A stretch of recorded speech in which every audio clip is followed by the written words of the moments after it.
What's up, YouTube? Not Mike.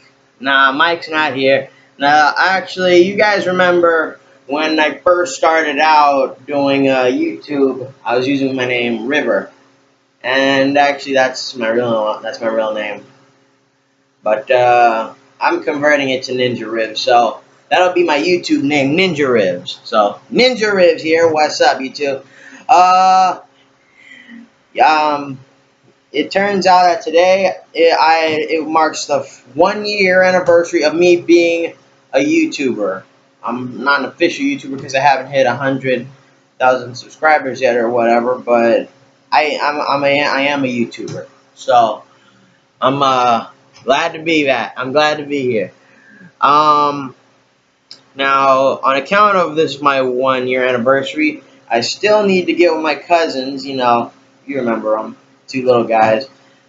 Still trying to get with them so I can try to do a couple videos with them. We'll probably be seeing each other this summer sometime around because my dad will be coming around. We'll be able to be going out a couple times. So,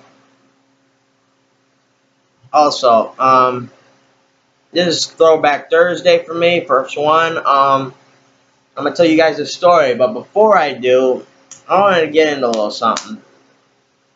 Now, I do vlogs, and you guys know I'm not a normal vlogger.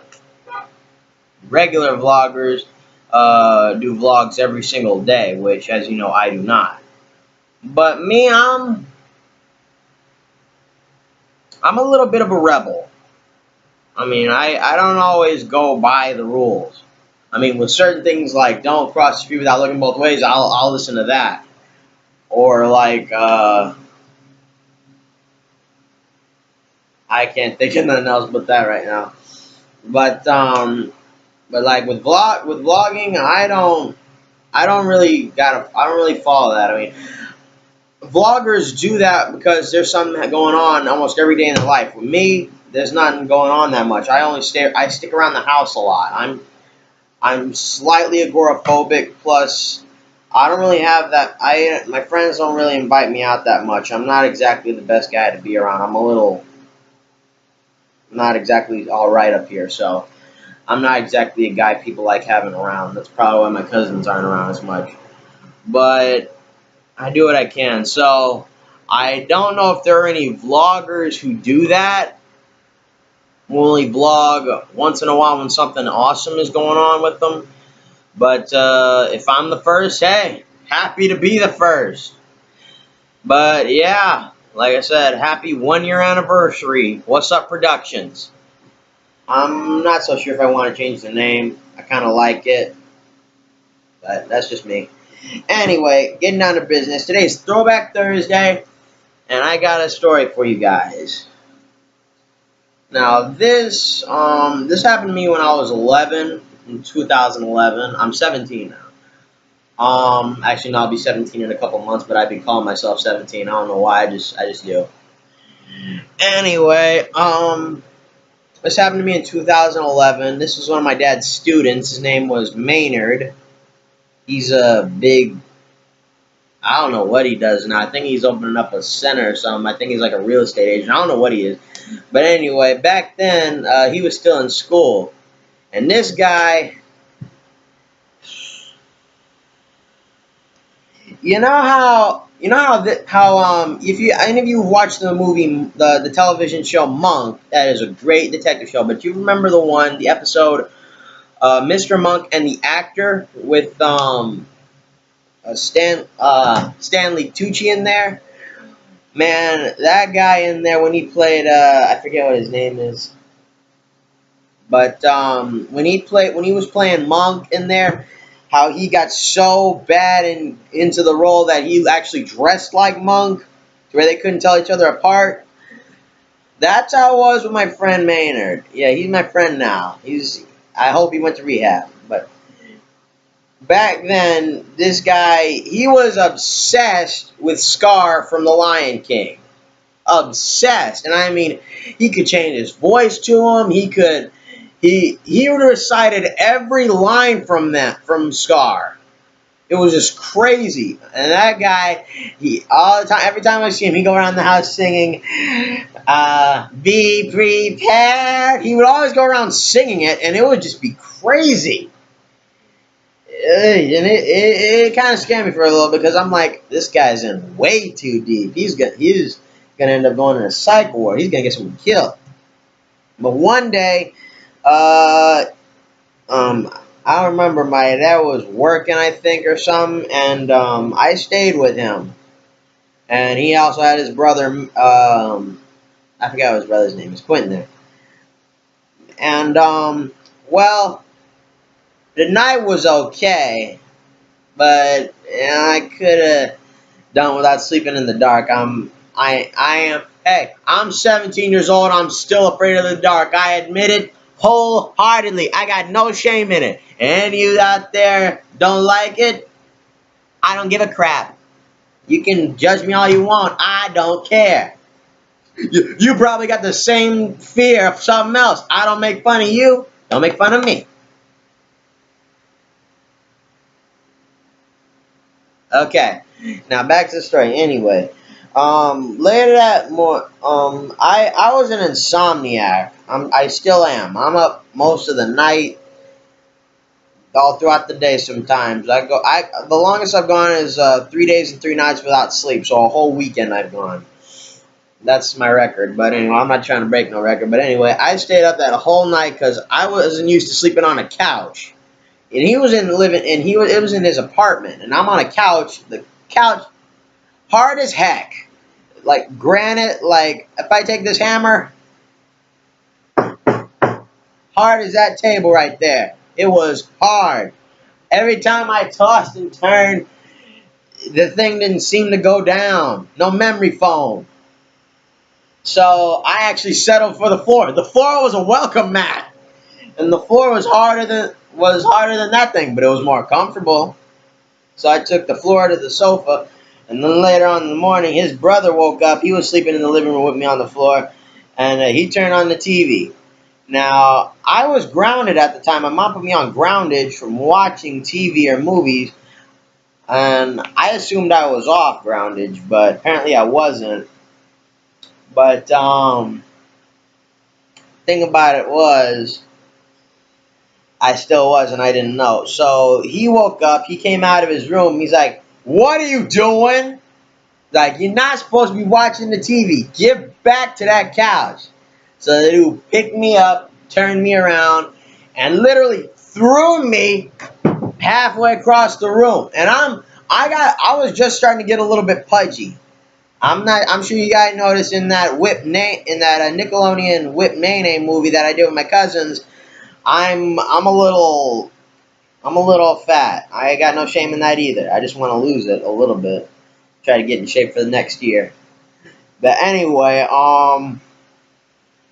he threw me halfway across the room.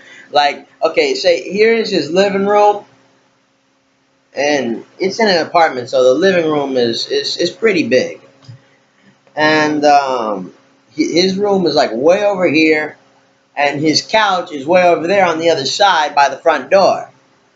And he throws me, a 117-pound kid, across the room. And this dude is skinny, about as skinny as this. And he could pick me up, and almost not over his shoulders, but like pick me up by the back of my shirt and by my pants and threw me. Now I'm like, okay, I'm getting a little mad here, man. I know that I'm spending the night, but even then, just because I did that, you can't just throw me across a room like I'm a piece of trash. Good grief. So then the rest of the day was okay, but the thing about this guy, he wasn't so right in the head. Like, you guys know me, I'm a little crazy, but this guy, he was more crazy. Like, even when he was joking around, you couldn't tell that he was fake. Like, after that, later on, we went to his school. It was St. Philip's College, and he went there and said, "Where can I find a smoking zone? I want to get drunk and make bad decisions." But But turns out he was joking. Like, I can't tell. The dude would look serious. He doesn't show any way that he is faking at all. So after that, we took his brother home. His brother lived with his aunt, and Maynard, he lived on his own in his apartment. So it was just me and him now. And like I said, now this dude starts to get a little nutty, a little crazy.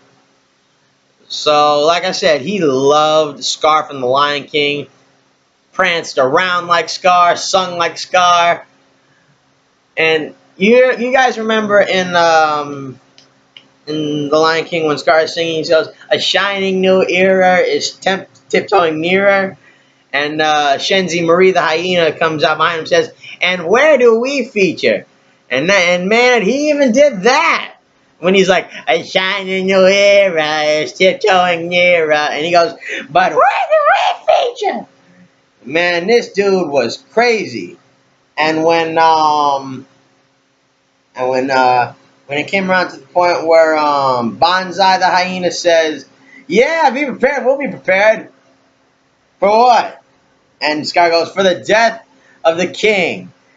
And he's like, "Why, is he sick?" "No, fool, we're gonna kill him." And Simba too. And that's where Maynard started to get me really like, I don't know what's going on. But because when he said, "For the death of River's dad," and I'm like, wait, what? And he's like, "No, fool, we're gonna kill him." And River too. I'm like, okay, this is getting a little too much for me. Now, you do anything more, I'm gonna go crazy on you. And he did go crazy. He started coming forward at me a little bit, and he had like a jackknife.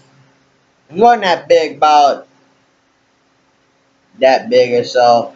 So at least I think it was a knife. I don't know. It might have been something else.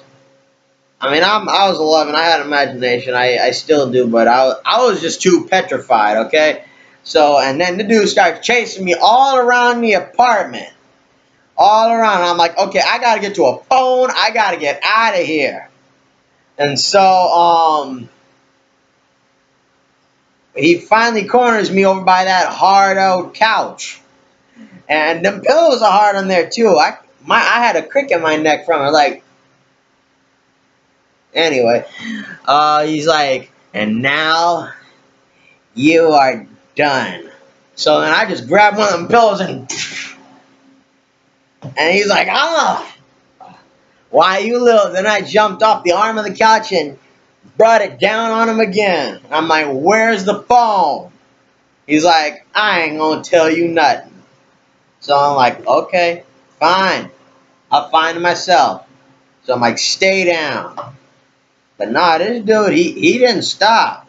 He kept coming up. I kept having to hit him in the face with that pillow again. And I thought that was a bat. That's a moth. And it wasn't until I hit him again with it, and hit him in the nutsack too, because this dude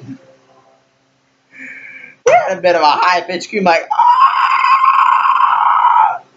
It was funny, but seriously, it was scary for me the whole time, because I didn't know. This is like, it's not like how you see in the movies. How you see a fight scene in the movies where it's all like, "Woo, yeah, let's do this." Nah, for me, this was really, really scary. This was considered kidnapping to me, because I didn't know where my dad was. I didn't know what was going on. It had been almost 2 to 3 days since I had seen him. It's scary for me. I'm not going to sugarcoat it. I was scared. Then after that, I finally, I got so tired of hitting him, I just fell asleep. When I woke up, my dad was at the table. Turns out, I was asked to stay with Maynard for a while. So then that night, I went home. But when we left, Maynard was like, "I'll see you again, my little Simba." I'm like, okay, you need to stop. Seriously. You were on the other side of that door, I'd take that. If I was on the other side of that door, I'd take that pill again and bust you upside your face one more time. How you like that? But yeah, I'm not that really prone to violence anymore. I mean, I'll fight if I have to. Only if I have to. I only use violence as like a second resort, I hope I never need to use it though. I hope I never need to. But yeah, that was a scary experience for me. First kidnapping. It's not pretty. But hey, in the world today, what do you expect? We got crime and violence everywhere. Every time you turn on the news, someone got their car hit, someone got shot, convenience store got robbed, kid got kidnapped. But yeah, I'm okay, obviously. I'm okay. Thank God for that. Thank Joe. But yeah, that's about it for my throwback story today, guys. So let me know if you want more throwback stories. Just let me know in the comment section down below. I got a new Twitter account, and I'll be putting that down there too, and my Facebook account. So remember, like, subscribe, tell your friends about WASUP Productions. This is Ninja Rivs out.